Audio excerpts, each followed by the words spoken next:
So here's something pretty much everybody has seen before. It's Phragmites australis. Grows at least in the entire contiguous US and Britain, and I'm sure it has a pretty wide range in Canada too. Not terribly useful. Best use I've come up with for it is the seed heads for a good tinder. It's not particularly edible. Technically, I suppose it is. But it grows everywhere, so it's a good plant to know. So we got some Phragmites australis gathered here. This is just the seed heads. Sometimes they work really well as a tinder, sometimes they kind of flare up and don't go, but they're pretty underrated in my opinion.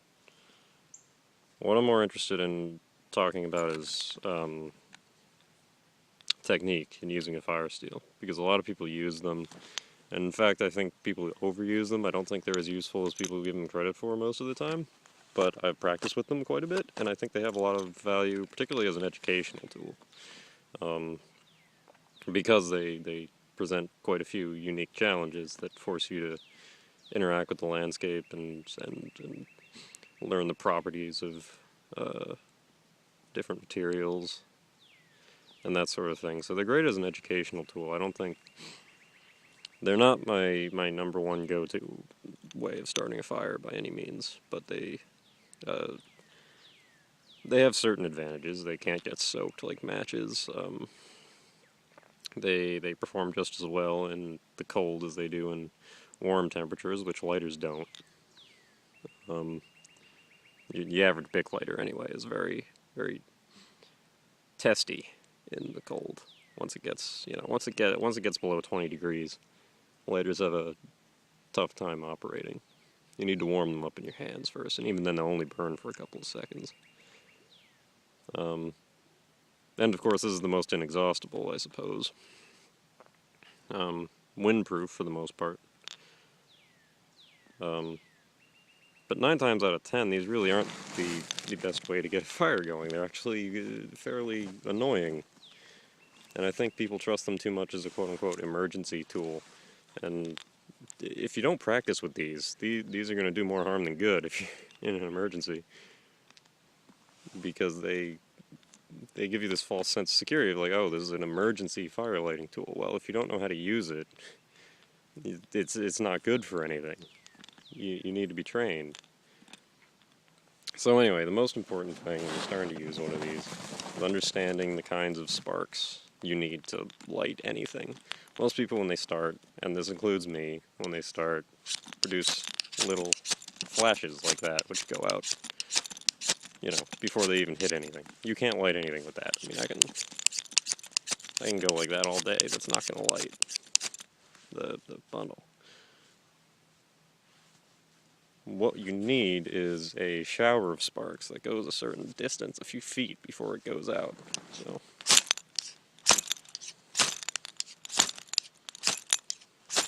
I don't know how well you can see that, but that's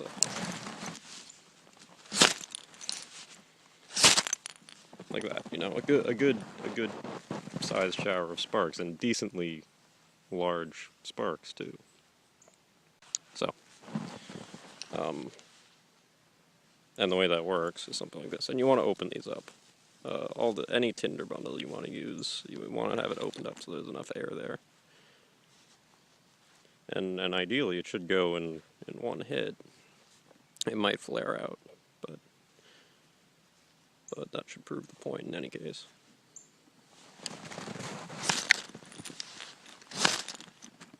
Yeah, see, it flared out.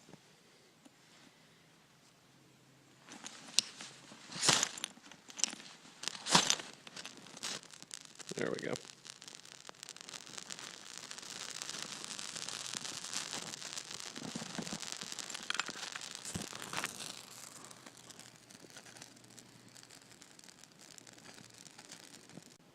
So here's what my area normally looks like. We got a lot of thorns. We got some softwoods, but it's all deciduous. You got an aspen here, mulberry by the looks of it. and tons of rose bushes. Staghorn sumac in this particular area, we get some. But if you can't get something like reed heads, which you can't always, then you're left to whatever you can find in this environment. The problem there is, well, you just make feather sticks, and that works. That'll work 100% of the time if you work at it enough, but it's not going to be fast because it takes time to make those, for one thing. Secondly, and probably more frustrating in this environment, is almost everything is rotten. Wood rots very fast in this particular environment because this is a swampy. I'm in a fairly swampy region, so everything rots very quickly. It's a lot easier in a pine forest. And I've done tons of practice with feather sticks, and they work. They'll work even here, but it will be fairly taxing, and it'll take some time. So you're a lot better off if you just brought another lighter or some matches, so you didn't have to do it in the first place.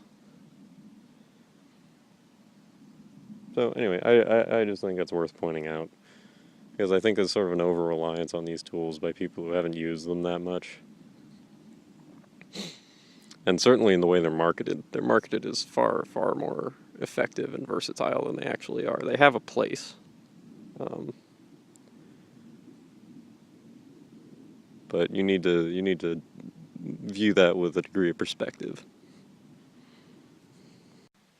Just to disprove my own point, I went ahead and made a feather stick. Show you how I usually go about lighting them, particularly when there's all this snow on the ground. Can't put it on the ground, so the best thing to do is leave the feathers on the stick and then light it from a standing position. Sometimes takes a while, but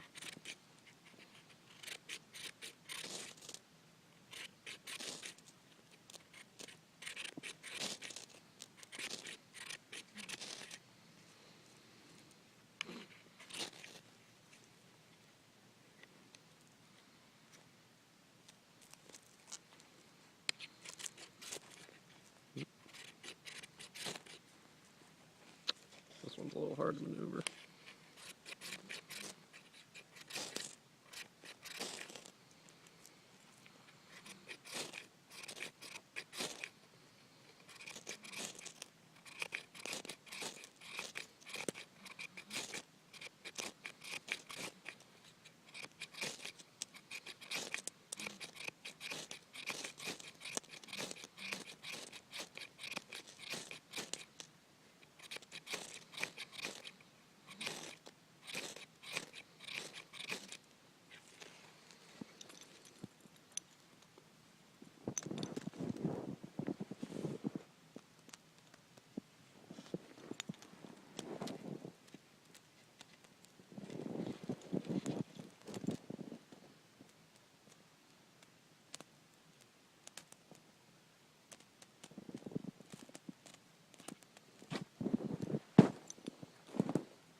So yeah, it takes a little bit of work. You have to put your sheath away if you're using a neck sheath, because otherwise it'll be dangling around the whole time.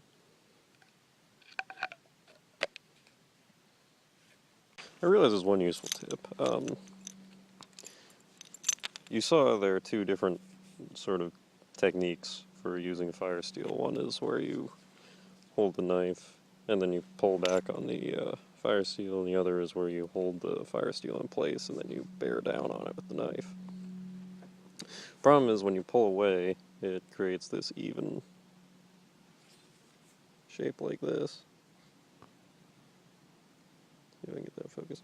Forms that even shape like that, where it goes all the way off. But on this side, you get those. Focus. you get those edges forming. So the way I deal with that is simply I have one side for bearing down on and the other side for pulling back from. And also it's good because that lets you use more of the Firesteel before it snaps. Because this one I've been using for some time.